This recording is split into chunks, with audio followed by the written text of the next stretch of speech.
Hai, selamat datang di channel tutorku.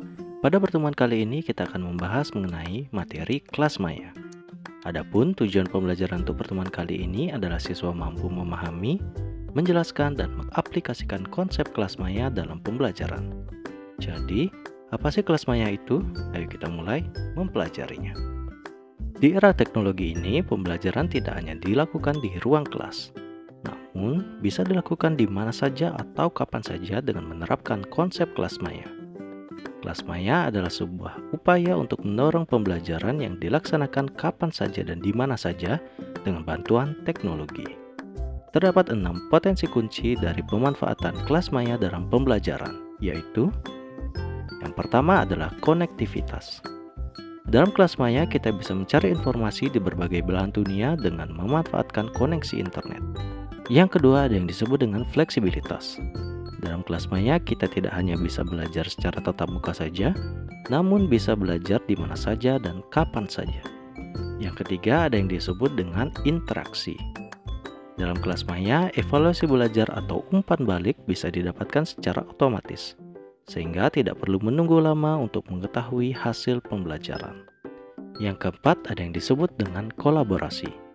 Dalam kelas maya, kita juga bisa memanfaatkan fitur kolaborasi yang bisa digunakan untuk berkolaborasi baik dalam kelas maupun di luar kelas. Yang kelima, ada yang disebut dengan peluang pengembangan. Konten pembelajaran dalam kelas maya juga pasti akan terus berkembang sehingga dapat memperkaya pembelajaran dalam kelas konvensional. Dan yang terakhir, ada yang disebut dengan motivasi. Dikarenakan pembelajaran dalam kelas maya banyak menggunakan media, maka pembelajaran akan menjadi lebih menarik dan meningkatkan motivasi belajar siswa. Dalam pembelajaran menggunakan konsep kelas maya dibutuhkan beberapa unsur pendukung, yaitu yang pertama perangkat keras seperti komputer, laptop, maupun tablet. Yang kedua ada yang disebut dengan perangkat lunak seperti Learning Management System, Learning Content Management System, dan Social Learning System. Yang ketiga ada yang disebut dengan jaringan internet. Yang keempat ada yang disebut dengan konten pembelajaran, dan yang terakhir adalah strategi komunikasi dalam pembelajaran.